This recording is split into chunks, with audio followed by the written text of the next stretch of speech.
Good morning students, class 11 chemistry.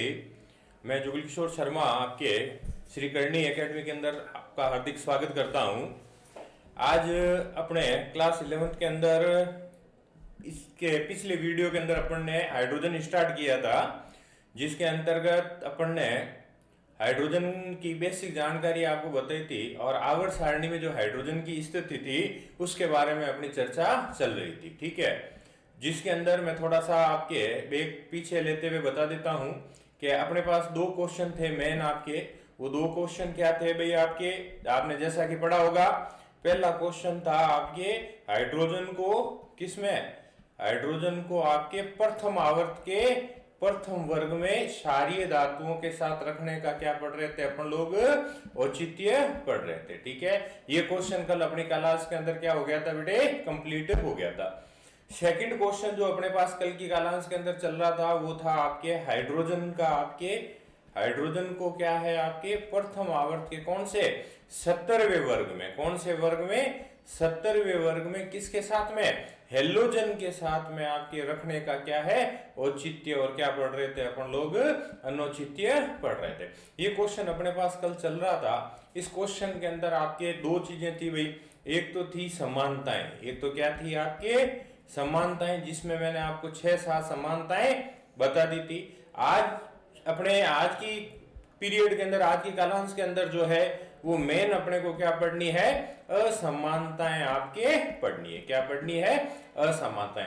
समानताएं तो ये कहती है कि भाई हाइड्रोजन को आपके हेलोजन के साथ रखा जा सकता है, और असमानताएं कहती है कि इन दोनों को साथ में नहीं रखा जा सकता।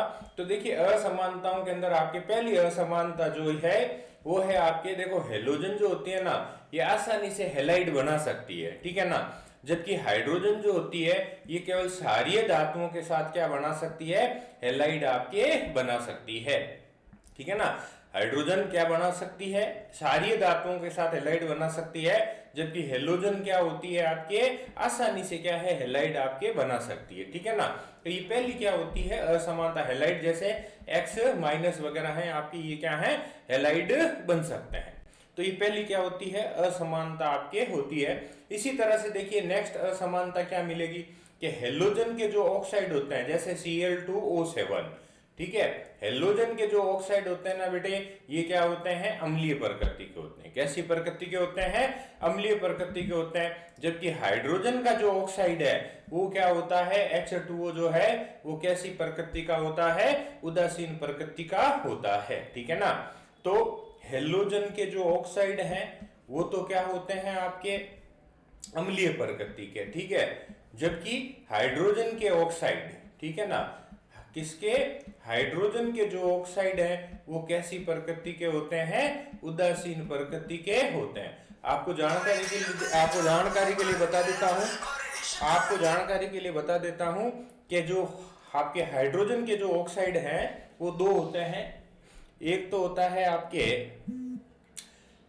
जल, और एक जो होता है वो होता है आपके हाइड्रोजन परऑक्साइड H2O2, ठीक है ना। एक तो होता है जल और एक कौन सा होता है, H2O2 आपके होता है। ठीक है ना, अब अपन सब जानते हैं बेटे जल जो होता है वो कैसी प्रकृति का होता है, H2O कैसी प्रकृति का होता है, उदासीन प्रकृति का होता है।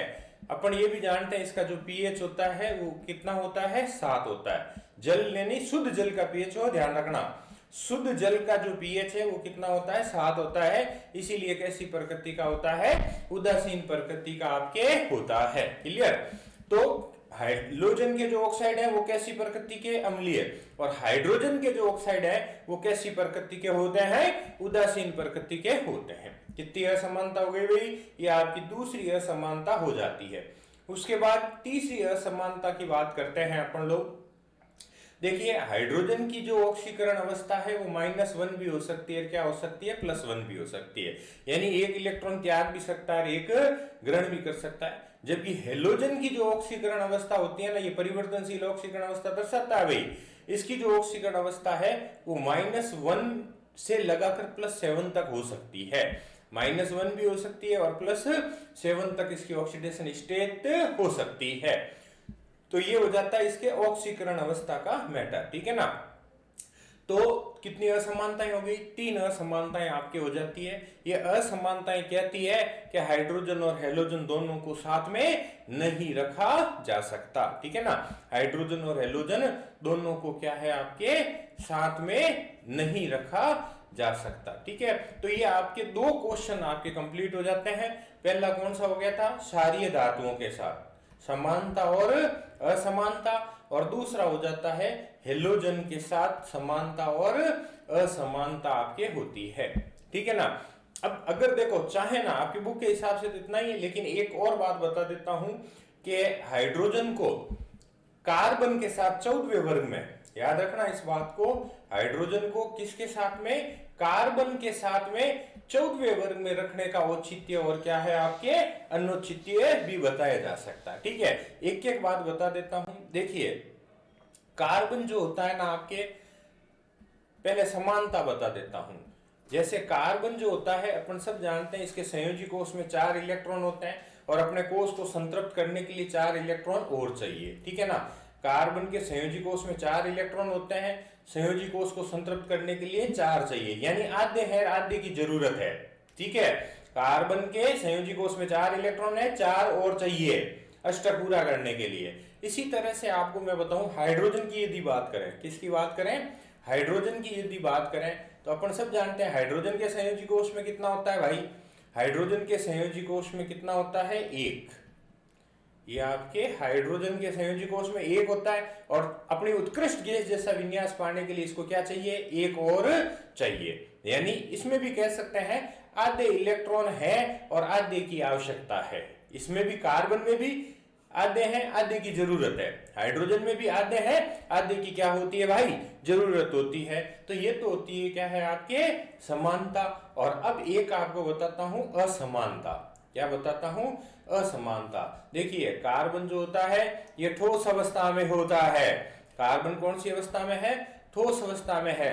जबकि हाइड्रोजन कौन सी अवस्था में है? गैस अवस्था में आपके होती है।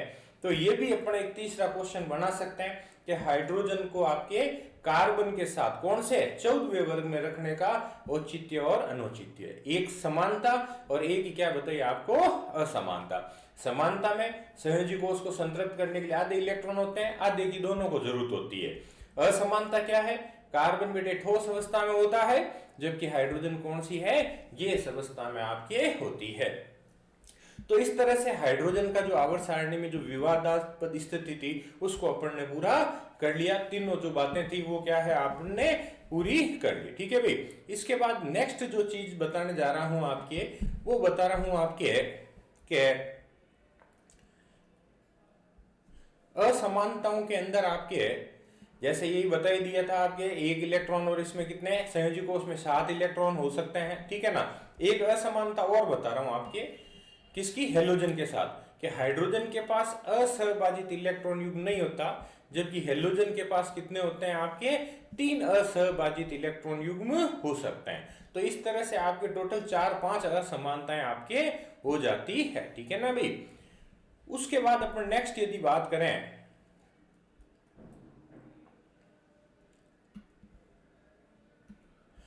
तो नेक्स्ट अपने पास जो टॉपिक है वो है समस्थानिक। किसके बारे में बात कर रहे हैं भाई? समस्थानिक की बात अपन लोग कर रहे हैं। जरूरी नहीं है हाइड्रोजन के समस्थानिक, पहले अपन बात करते हैं समस्थानिक की परिभाषा, ठीक है भाई। आपने 10th क्लास में भी पढ़ी होगी, 9th क्लास में भी समस्थानिक और समभारी की परिभाषाएं पढ़ी होगी। तो देखिए समस्थानिक क्या होते हैं? वे तत्व युग्म जिनके परमाणु क्रमांक के मान तो क्या होते हैं? समान होते हैं। परमाणु क्रमांक तो क्या होता है? समान होता है, लेकिन उनकी द्रव्यमान संख्या का मान क्या होता है भाई? अलग अलग होता है। क्या कहलाते हैं? समस्थानिक कहलाते हैं। क्या कहा? परमाणु क्रमांक के मान तो क्या है? समान है, ठीक है, लेकिन उनकी द्रव्यमान संख्या का मान क्या होता है भाई?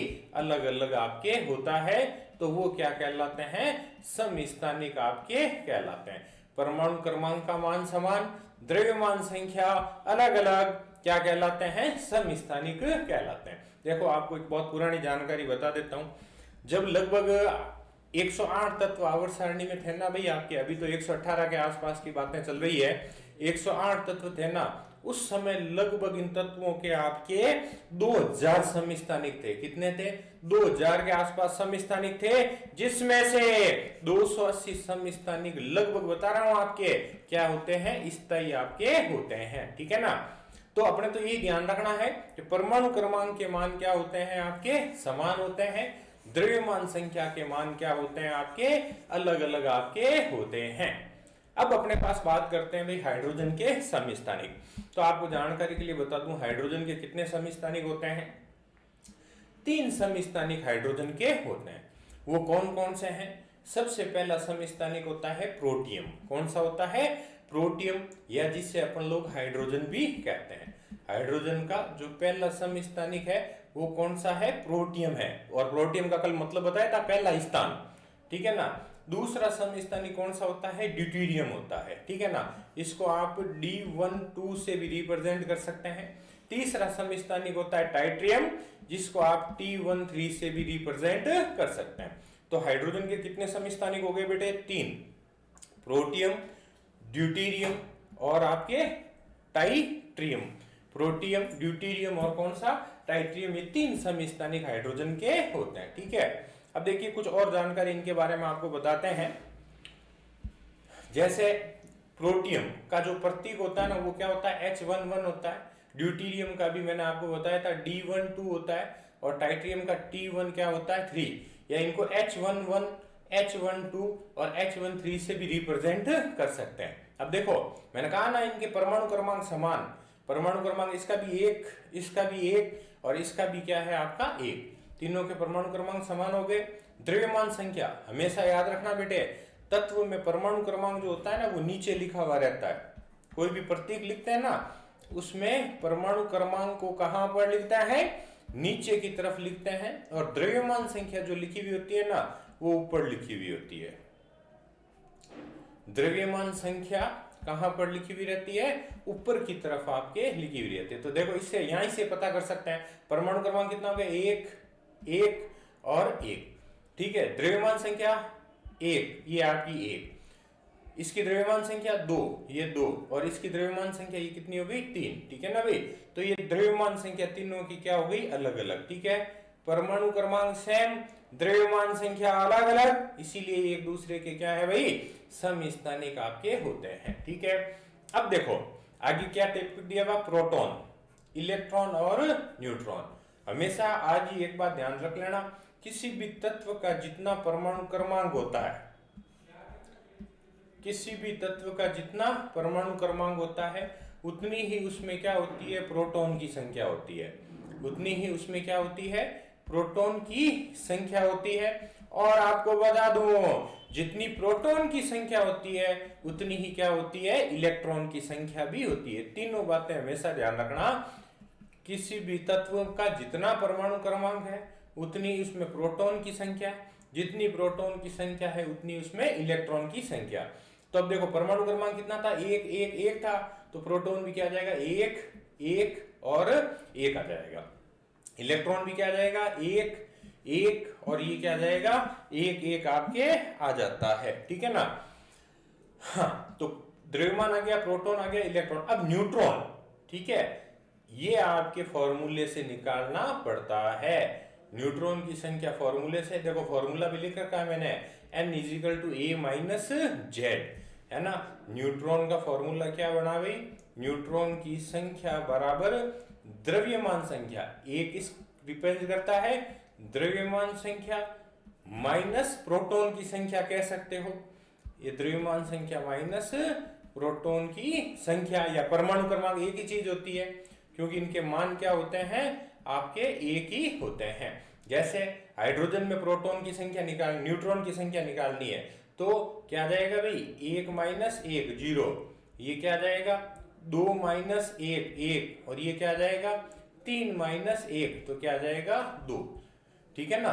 तो द्रव्यमान संख्या में से परमाणु क्रमांक घटा दीजिए, प्रोटॉन की संख्या को घटा दीजिए, तो क्या आ जाएगी? न्यूट्रॉन की संख्या। और उदाहरण बताऊं क्या? जैसे मान लीजिए ये आपके लिखा हुआ है, ये लिखा हुआ है ऑर्गन 1840 लिखा हुआ है भाई आपके।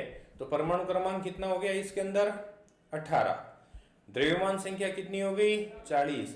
अब आपको पूछ लेगा इसमें न्यूट्रॉन की संख्या बताइए, तो n इजिकल टू क्या लगाएंगे, a माइनस जेड। तो n बराबर a कितना है भाई, 40 माइनस 18, ठीक है। तो n बराबर कितना आ जाएगा भाई आपके 40 में से आपके 18 घटाओ तो कितने आ जाएंगे, 22 आपके आ जाएंगे। तो न्यूट्रॉन की संख्या कितनी आ जाएगी भाई आपके, लगभग कितनी आ जाएगी, 22 के आसपास आपके आ जाती है।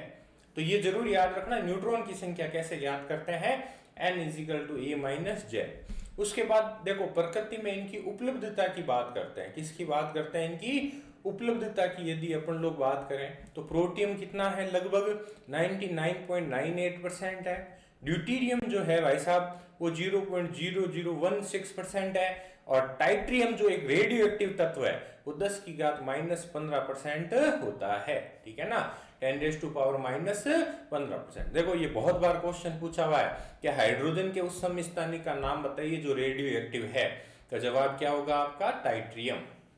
ये कौन सा है, टाइट्रियम जो है ना, ये कैसा है आपके, रेडियो एक्टिव एलिमेंट्स होता है, ठीक है ना। ये जरूर याद रखें आप लोग, कंपटीशन में भी ये पूछी हुई बात है।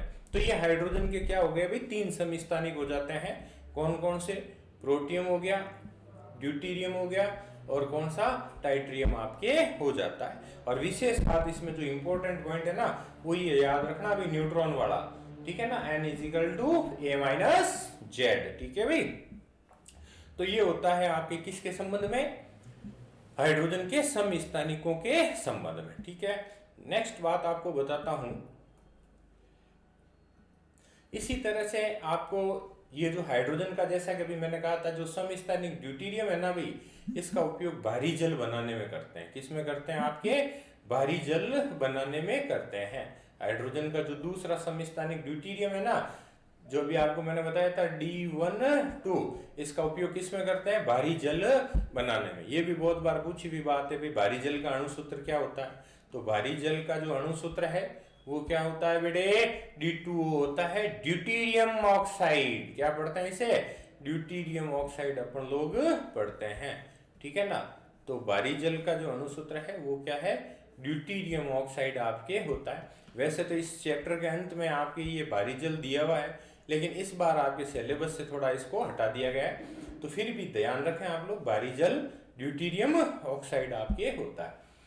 इसी तरह से अभी तीसरा समस्थानिक जैसे मैंने कहा था, कौन सा था अभी, इसका टाइट्रियम था, ठीक है, कौन सा, Ti3। ये एक रेडियो सक्रिय तत्व है जिसका उपयोग अपन किस में करते हैं, भूमिगत जल का पता लगाने के लिए करते हैं। इसके अलावा हमारे शरीर में जल की मात्रा का, किसकी, आपके जल की मात्रा का पता लगाने के लिए भी किसका उपयोग किया जा सकता है, टाइट्रियम का उपयोग किया जा सकता है। तो ये हाइड्रोजन के इन दोनों समस्थानिकों की बात जरूर याद रखना, ड्यूटीरियम भारी जल बनाने में, और टाइट्रियम जो है इसका उपयोग रेडियो एक्टिव तत्व के रूप में होता है, जिसका उपयोग भूमिगत जल का पता लगाने में है, हमारे शरीर में जल की मात्रा का पता लगाने में इत्यादि में क्या है आपके किया जा सकता है, ठीक है भाई। तो ये दोनों इंपॉर्टेंट चीजें ध्यान रखें, ठीक है। उसके बाद देखिए एक चीज और बता दूं मैं आपको, ये तो समस्थानिक तो थे ही, लेकिन साथ में बात चली है तो आपको समभारी के बारे में भी बता देता हूं। किसके बारे में बता देता हूं, समभारी के बारे में भी थोड़ा बता देता हूं, ठीक है। समस्थानिक और समभारिक ये दोनों चीजें ध्यान में होनी चाहिए कि वे तत्व युग्म जिनके परमाणु क्रमांक के मान क्या होते हैं, अलग अलग। क्या कहा मैंने, वे तत्व युग्म जिनके परमाणु क्रमांक के मान तो क्या होते हैं, अलग अलग आपके होते हैं, लेकिन द्रव्यमान संख्या का मान क्या होता है, समान होता है। उल्टा हो गया इसका, द्रव्यमान संख्या का मान क्या होता है, समान होता है। परमाणु क्रमांक का मान अलग अलग और द्रव्यमान संख्या का मान क्या हो, समान हो, तो वो एक दूसरे के क्या कहलाते हैं भाई, समभारिक आपके कहलाते हैं। क्या कहलाते हैं, समभारिक कहलाते हैं। जैसे एक एग्जांपल बताया जाए आपको, ऑर्गन 1840, कैल्शियम 2040, ठीक है भाई, ये समभारिक है। तो मैंने क्या कहा, परमाणु क्रमांक के मान अलग अलग। देखो इसका 18 है परमाणु क्रमांक, तो इसका मान क्या है भाई, 20 है, ठीक है ना। परमाणु क्रमांक के मान क्या हो गए भाई, अलग अलग आपके हो गए। लेकिन द्रव्यमान संख्या का मान क्या हो गया, समान हो गया, ठीक है ना। द्रव्यमान संख्या दोनों की क्या हो गई, 40 आपके हो जाती है, इसीलिए एक दूसरे के क्या कहलाते हैं, समबाहिक कहलाते हैं। तो समस्थानिक का क्या हो गया, उल्टा हो गया, समस्थानिक का बिल्कुल क्या हो गया भाई, उल्टा हो जाता है, यानी परमाणु क्रमांक के मान अलग अलग, द्रव्यमान संख्या का मान क्या हो, समान हो, तो वो क्या कहलाते हैं, समबाहिक कहलाते हैं, ठीक है भाई। तो दोनों जरूर ध्यान रखें, समबाहिक व समस्थानिक के बारे में। उसके बाद देखो, अब ये जो हाइड्रोजन है ना, भी किन किन रूपों में पाई जा सकती है, ठीक है ना। तो अपन बात कर रहे हैं हाइड्रोजन के विभिन्न रूप के बारे में, हाइड्रोजन के विभिन्न रूपों के बारे में बात करते हैं। तो देखिए, ये जो हाइड्रोजन है 3 रूपों में पाई जाती है। पहली होती है अधिशोषित हाइड्रोजन, दूसरी होती है परमाणु हाइड्रोजन, और अगले पेज पे आएगा तीसरी होती है नवजात हाइड्रोजन। तीसरी कौन सी होती है, नवजात हाइड्रोजन आपके होती है। तो 3 रूपों में आपके हाइड्रोजन मिलती है, ठीक है ना। एक तो होती है अधिशोषित हाइड्रोजन, ठीक है ना। पहली कौन सी है, अधिशोषित हाइड्रोजन। देखो, अधिशोषण एक शब्द है, 12th क्लास में जब आओगे ना उस समय आपको पढ़ाया जाता है। जैसे ये मान लीजिए एक पृष्ठ होता है जिसे अधिशोषक कहते हैं, ठीक है। अब इस पृष्ठ के रूप में जैसे मान लीजिए आपके ये आपके पैलेडियम है, निकल वगैरह आपके हो सकती है, ठीक है ना। प्लेटिनम है, पैलेडियम है, निकल है। तो ये जो निकल, मान लो ये निकल है, इसकी सतह पर ये क्या है, हाइड्रोजन आकर जुड़ सकती है। तो ये हाइड्रोजन क्या कहलाएगी, अधिशोषित हाइड्रोजन कहलाएगी, ठीक है ना भाई। तो हाइड्रोजन क्या होती है, कुछ सक्रिय धातुओं की सतह पर आकर क्या होती है, जुड़ जाती है, यानी अधिशोषित हो जाती है। तो वो क्या कहलाती है, अधिशोषित हाइड्रोजन कहलाती है, ठीक है ना। ये पृष्ठ हो गया, उस पृष्ठ पर ये क्या है, हाइड्रोजन आकर जुड़ गई। उसी तरह से परमाणु हाइड्रोजन, कौन सी होती है, परमाणु हाइड्रोजन। जैसे ये हाइड्रोजन का एक अणु है, इससे जब आप लोग उच्च ताप और उच्च दाब पर, उच्च ताप और क्या है आपके निम्न दाब पर, ये क्या है आपके निम्न दाब पर जब गर्म करते हैं ना, तो इसका अणु किसमें, परमाणुओं में चेंज हो जाता है। एक अणु कितने, 2 परमाणुओं में चेंज हो जाता है, यूं कह सकते हैं। जैसे ये जो H2 है, इसको क्या करते हैं अपन लोग, 2 शर्तें क्या थी, उच्च ताप, टेम्परेचर क्या है, हाई टेम्परेचर, और निम्न दाब पर गर्म करते हैं ना, तो ये किस में चेंज हो जाती है, परमाणु में चेंज हो जाती है। और चेंज होती है तो उस समय आपकी इतनी उष्मा क्या होती है, मुक्त होती है ना, प्लस 436 किलो जूल प्रति मोल आपके एंथैल्पी परिवर्तन होता है, ठीक है। तो पहली कौन सी हाइड्रोजन, अधिशोषित हाइड्रोजन, यानी इस पृष्ठ पर। दूसरी कौन सी, परमाणु हाइड्रोजन, अणु हाई टेम्परेचर पर गर्म करोगे तो किस में चेंज हो जाएगा, परमाणु के अंदर क्या हो जाएगा, चेंज हो जाएगा, ठीक है। तो ये 2 तरह की होगी। तीसरी जो है वो कौन सी बताएगी आपको, नवजात हाइड्रोजन। ये तीसरी कौन सी है वे, नवजात हाइड्रोजन होती है, ठीक है ना। तो देखिए, नवजात का मतलब होता है तुरंत, है ना। हाइड्रोजन क्या होती है, विभिन्न अभिकर्मकों से अभिक्रिया करके जब हाइड्रोजन प्राप्त होती है, यानी तुरंत हाइड्रोजन बनाई जाती है ना, वो कौन सी होती है, नवजात हाइड्रोजन आपके होती है, ठीक है ना। तो विशेष रूप से ध्यान रखना भाई, पहली कौन सी हो गई, अधिशोषित हाइड्रोजन हो गई, ठीक है। दूसरी कौन सी हो गई आपके, दूसरी हो गई परमाणुवीय, ठीक है। और तीसरी कौन सी हो गई आपके, नवजात। तीसरी कौन सी हो जाती है, नवजात हाइड्रोजन आपके हो जाती, ठीक है ना, जनरल। अब देखिए, अब ये जो अगला टॉपिक बता रहा हूं, ऑर्थो व पैरा हाइड्रोजन, कौन सा बता रहा हूं, ऑर्थो व कौन सा है, पैरा हाइड्रोजन बता रहा हूं। ये काफी इंपॉर्टेंट आपके होता है, ठीक है ना। ऑर्थो और कौन सा आपके पैरा हाइड्रोजन है, ये क्या है, काफी इंपॉर्टेंट आपके होता है, ठीक है। क्या है दोनों, थोड़ा ध्यान से समझें आप लोग, डायग्राम बना के बताता हूं आपकी इसका।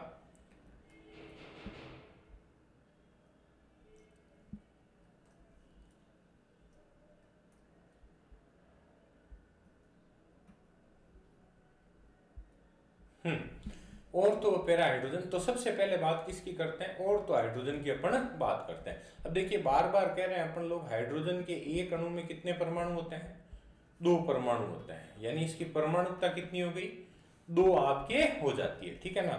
तो ऑर्थो हाइड्रोजन क्या होती है, देखना आप लोग, ये अपन इस हाइड्रोजन के क्या बना रहे हैं भाई, एक अणु के ये 2 परमाणु बना रहे हैं। इन 2 परमाणुओं में ये कितने इलेक्ट्रॉन हो गए, 2 इलेक्ट्रॉन हो गए, ठीक है ना।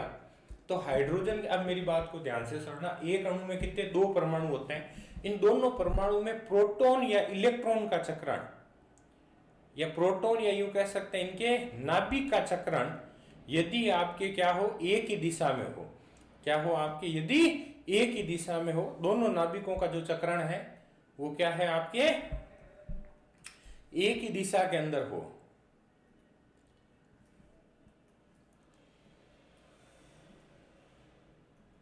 हाँ, ये दोनों नाभिक का चक्रण क्या हो, जब एक ही दिशा में होना आपके, तो उस हाइड्रोजन को क्या कहते हैं अपन, और तो हाइड्रोजन कहते हैं। फिर से सुनिए क्या कहा मैंने, हाइड्रोजन के एक अणु में कितने, 2 परमाणु होते हैं। इन परमाणुओं में उपस्थित नाभिक या प्रोटॉन का चक्रण क्या हो, एक ही दिशा में हो। ये देखो दोनों किसी दिशा में घूम रहे हैं, एक ही दिशा में घूम रहे हैं ना, तो उस हाइड्रोजन को क्या कहते हैं बेटे, ऑर्थो हाइड्रोजन कहते हैं। समझ में आ गई बात। हाइड्रोजन के एक अणु में कितने परमाणु, 2 परमाणु होते हैं, तो 2 ही नाभिक हो गए, ठीक है ना। तो उनका चक्रण क्या हो, एक ही दिशा में हो, चक्रण क्या होना चाहिए, एक ही दिशा में हो, तो उसे क्या कहते हैं अपन लोग, ऑर्थो हाइड्रोजन कहते हैं। आपको बता देता हूं दूसरा, कमरे के तापमान पर ऑर्थो हाइड्रोजन कितने % होती है, 75% होती है। ऑर्थो हाइड्रोजन जो होती है पैरा हाइड्रोजन की अपेक्षा क्या होती है, स्थायी होती है। ऑर्थो हाइड्रोजन पैरा हाइड्रोजन की अपेक्षा क्या होती है भाई, स्थायी आपके होती है। तो तीनों बातें ध्यान रखना, चक्रण क्या होना चाहिए, एक ही दिशा में। रूम टेम्परेचर पर कितना % है, 75% ही आपके होती है। और पैरा हाइड्रोजन की अपेक्षा क्या होती है, ये स्थायी आपके होती है। पैरा हाइड्रोजन की अपेक्षा क्या होती है, ये आपके स्थायी आपके होती है। इसके अलावा आपको बताऊं, और तो हाइड्रोजन की जो चालकता है ना, वो पैरा हाइड्रोजन से क्या होती है, कम होती है। इसके अलावा और तो हाइड्रोजन का जो चुंबकीय आघूर्णन है वो पैरा हाइड्रोजन की अपेक्षा लगभग क्या होता है, दुगुना होता है। और पैरा हाइड्रोजन का क्या होता है, 0 होता है। ठीक है ना, क्या कहा मैंने, और तो हाइड्रोजन की चालकता जो है पैरा हाइड्रोजन से कम है, और तो हाइड्रोजन का चुंबकीय आघूर्णन पैरा हाइड्रोजन की अपेक्षा दुगुना होता है, यानी पैरा हाइड्रोजन का लगभग क्या होता है, 0। अब ये जो सेकंड है ये कौन सी है, पैरा हाइड्रोजन। मेन तो परिभाषा होती है और कितना % है वो अपने को ध्यान में रखना है। अब पैरा हाइड्रोजन क्या है आपके, देखिए इसका भी मैं डायग्राम बना देता हूं, बनाया हुआ नहीं है क्लिप के अंदर। ये हाइड्रोजन का एक अणु, ये उसके 2 परमाणु, ये आपके 2 नाभिक कह सकते हैं। अब क्या होता है कि आपके इन दोनों नाभिकों का चक्रण जो है ना बेटे, जब एक दूसरे के विपरीत हो, दोनों का चक्रण क्या हो, एक दूसरे के क्या होना चाहिए, विपरीत हो। अरे एक ही दिशा में होता है तो और तो, और एक दूसरे के क्या हो, आपके विपरीत हो, तो उसे क्या कहते हैं अपन लोग, पैरा हाइड्रोजन कहते हैं। एक दूसरे के क्या होता है, इलेक्ट्रॉन का चक्रण विपरीत होता है, तो वो क्या कहलाती है, पैरा हाइड्रोजन कहलाती है।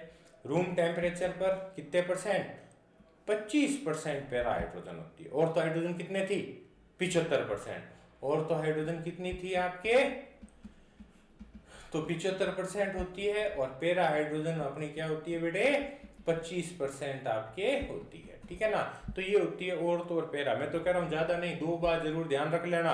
और तो हाइड्रोजन में नाभिक का चक्रण एक दूसरे के क्या होता है, वे आपके एक ही दिशा में होता है, और इनमें एक दूसरे के क्या होता है, आपके विपरीत होता है। इनमें क्या है, एक दूसरे के विपरीत होता है, तो ये क्या कहलाती है बेटे, पैरा हाइड्रोजन।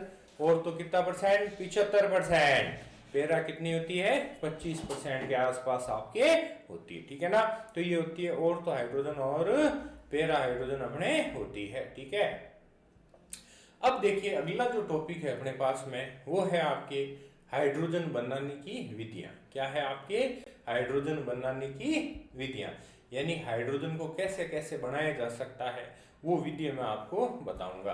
देखो वैसे तो मैं आपको बता देता हूँ, हाइड्रोजन बनाने की आपको एक प्रयोगशाला विधि बताई जाएगी। ठीक है, प्रयोगशाला विधि के बाद में अम्लों के द्वारा बताई जाएगी। ठीक है ना।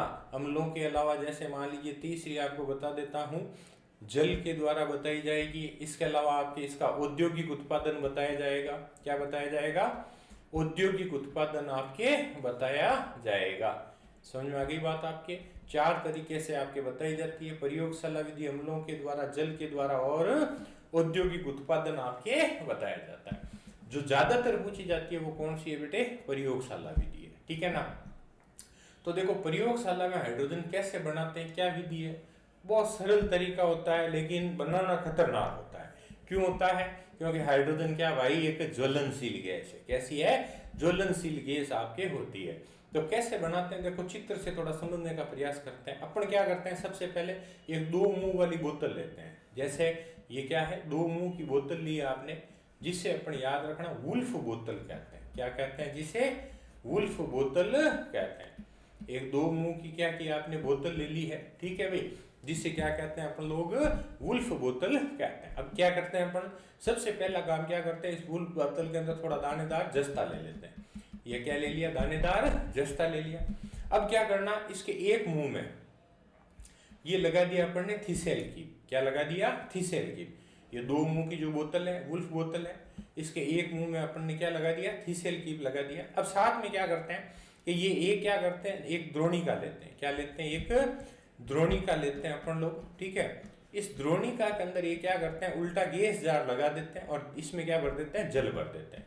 ये क्या भरा हुआ? आपके जल भरा हुआ है, क्योंकि हाइड्रोजन को जल में ही इकट्ठा करना है। तो ये द्रोणिका जल भरा हुआ है और ये क्या है? Gas jar. ये क्या है भी? गैस जार है। अब क्या करना, ये उस वुल्फ बोतल के एक मुंह में तो थिसेल कीप लगा दिया, दूसरे मुंह में ये एक निकास नली लगाते हैं, जिसको क्या करते हैं? जल से भरी द्रोणिका में क्या करते हैं? व्यवस्थित करते हैं। गैस जार में क्या करते हैं? इसको द्रोणिका में रखे गैस जार में इसको क्या कर देते हैं अपन? व्यवस्थित कर देते हैं। फिर से सुनिए, क्या करना आपने, एक 2 मुंह की बोतल लेनी है, उसमें दानेदार जस्ता भर के एक मुंह पे लगा दिया थिसेल कीप और एक मुंह में निकास नली, जिसको किस में व्यवस्थित कर दिया? गैस जार में व्यवस्थित कर दिया, ठीक है। ये तो हो गया इस उपकरण की सेटिंग व्यवस्था। अब बनाते कैसे हैं कि ये जो थिसेल कीप है ना भाई, इसमें ऊपर से क्या करते हैं अपन लोग? H2SO4 डालते हैं, ठीक है। बोतल के अंदर क्या भरा हुआ है? जिंक भरा हुआ है। ऊपर से आपने क्या डाला? H2O। जब कल पाठ शुरू किया था तो सबसे पहली रिएक्शन ही यही बताई थी मैंने, ठीक है ना। तो ये जिंक भरा हुआ, ऊपर से H2SO4 डालेंगे तो ये जिंक क्या करेगा? H2SO4 से रिएक्शन करेगा और क्या बना देगा? एक तो जिंक सल्फेट बना देगा और एक कौन सी गैस बनेगी? हाइड्रोजन गैस बनती है। ये हाइड्रोजन गैस यहाँ से, ये हाइड्रोजन गैस यहाँ से होती हुई आपके यहाँ इस गैस जार में से अपन लोग इकट्ठा करते हैं। लेकिन एक खास बात देखिए, जो एक विशेष शब्द है वो अपने को काम में लेना पड़ता है। वो शब्द क्या है? ये जो हाइड्रोजन गैस है ना, इसको क्या करते हैं अपन लोग? जल के अधोमुखी विस्थापन के द्वारा गैस जार में इसको कैसे इकट्ठा करना है? इस हाइड्रोजन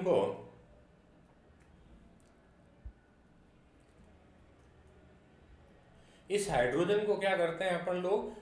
गैस जार में जल के अधोमुखी विस्थापन के द्वारा क्या करते हैं? इकट्ठा करते हैं। यानी देखो, ये जो आपने गैस जार लिया ना, इस तरह से ये गैस जार लिया है, हाइड्रोजन को कहाँ इकट्ठा कर रहे हो? ये यूं नीचे की साइड में पानी में इकट्ठा कर रहे हो, ठीक है ना। इसे कहते हैं जल के अधोमुखी विस्थापन के द्वारा इकट्ठा करना, ठीक है। आप जैसे जैसे ऊपर से H2SO4 डालते जाओगे, ठीक है ना, ये बोतल में आपने जस्ता ले रखा है, ऊपर से H2SO4 डालते जाओगे, हाइड्रोजन गैस आपके बनती जाएगी। क्या बनती जाएगी? हाइड्रोजन गैस बनती जाएगी। और इसको कहाँ है? गैस जार में जल के अधोमुखी विस्थापन द्वारा इकट्ठा कर लेते हैं, ठीक है भाई। इसे किस में? गैस जार में जल के अधोमुखी विस्थापन द्वारा इकट्ठा अपन लोग कर लेते हैं, ठीक है। तो ये हाइड्रोजन बनाने की क्या हो गई भाई? प्रयोगशाला विधि आपके हो जाती है। कुछ नहीं करना, वुल्फ बोतल में दानेदार जस्ता लेके ऊपर से H2SO4 डालो, हाइड्रोजन बनती जाएगी और इसको कहाँ इकट्ठा कर लेना है? गैस जार में जल के अधोमुखी विस्थापन द्वारा इकट्ठा कर लेना। ये पहली विधि हो गई हाइड्रोजन बनाने की, कौन सी? प्रयोगशाला विधि। अब दूसरी विधि जो है वो है आपके अम्लों की अभिक्रिया किससे? धातुओं से करवाने पर। ये ऊपर रिएक्शन लिखी है सेम है। जैसे कुछ धातुएं जिंक है, कैल्शियम है, मैग्नीशियम है, एल्यूमिनियम है, टीन है, लोहा है, अम्लों से अभिक्रिया करके क्या बना सकती है? हाइड्रोजन गैस बनाती है। और पाठ शुरू किया था उसी समय बताया था भाई, धातुओं की अभिक्रिया किससे कराओगे? अम्लों से करवाने पर। धातुओं की अभिक्रिया किससे? अम्लों से करवाने पर कौन सी गैस बनती है? हाइड्रोजन गैस बनती है। ऊपर जिंक से बताया, ये सेम रिएक्शन मैंने वापस लिख दी, ठीक है ना भाई।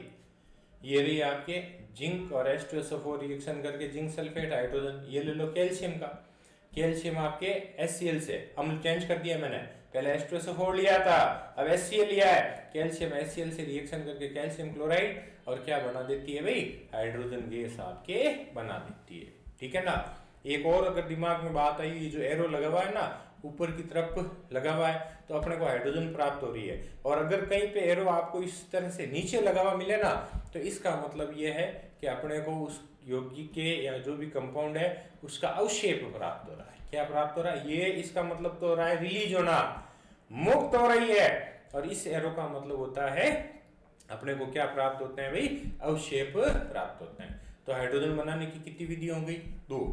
पहली कौन सी हो गई भाई, प्रयोगशाला विधि। ठीक है।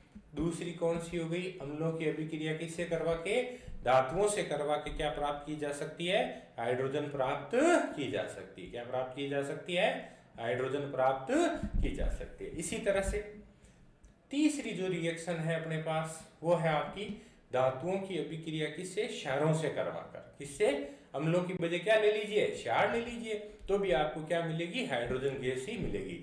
जैसे जिंक है, एल्यूमिनियम है, लेड है, टीन है, एसबी है, क्षारों से अभिक्रिया करके क्या बनाती है, हाइड्रोजन गैस बनाती है। ठीक है ना। कोई भी धातु ले सकते हो आप लोग, क्या बनेगी, क्षारों से अभिक्रिया। ये जितनी भी धातुएं हैं ये क्षारों से अभिक्रिया करके क्या बनाती है, हाइड्रोजन गैस आपके बनाती है। जैसे एक रिएक्शन, एक रिएक्शन भी लिखी हुई है, ये जिंक ने Na सोडियम हाइड्रोक्साइड से अभिक्रिया की और ये क्या बना दिया भाई, हाइड्रोजन गैस मुक्त कर दी। क्या बना दी, हाइड्रोजन गैस आपके बना देती है। तो कितनी विधि हो गई भी आपके, इस तरह से ये आपके 3 विधियां आपके हो जाती है। ठीक है ना। कितनी विधियां हो जाती है, 3 विधियां हो जाती है। अब देखिए चौथी विधि है धातुओं की अभिक्रिया जल से करवाकर। किससे करवाकर, धातुओं की अभिक्रिया जल से करवाकर भी आप हाइड्रोजन गैस बना सकते हैं। 2 तरह से, एक तो ठंडे जल से और एक गर्म जल से। ठीक है ना। सोडियम और पोटेशियम जैसी धातुएं है ना, ये ठंडे पानी से क्रिया करके हाइड्रोजन गैस बनाती है। ये रही सोडियम, ये ठंडा जल रहा आपका, और ये कौन सी गैस बन गई, हाइड्रोजन गैस बन जाती है। ठीक है ना। ये एक बार हाफ ईयरली के अंदर क्वेश्चन पूछा हुआ है, कौन सी धातुएं ठंडे जल से अभिक्रिया करके आपकी हाइड्रोजन गैस बनाती है। तो कौन कौन सी भाई, सोडियम और कौन सी, पोटेशियम है, ठंडे जल से क्रिया करके क्या बनाती है, हाइड्रोजन गैस बना सकती। ठीक है। इसी तरह से आपके बताऊं मैं, गर्म जल से मैग्नीशियम और एल्यूमिनियम।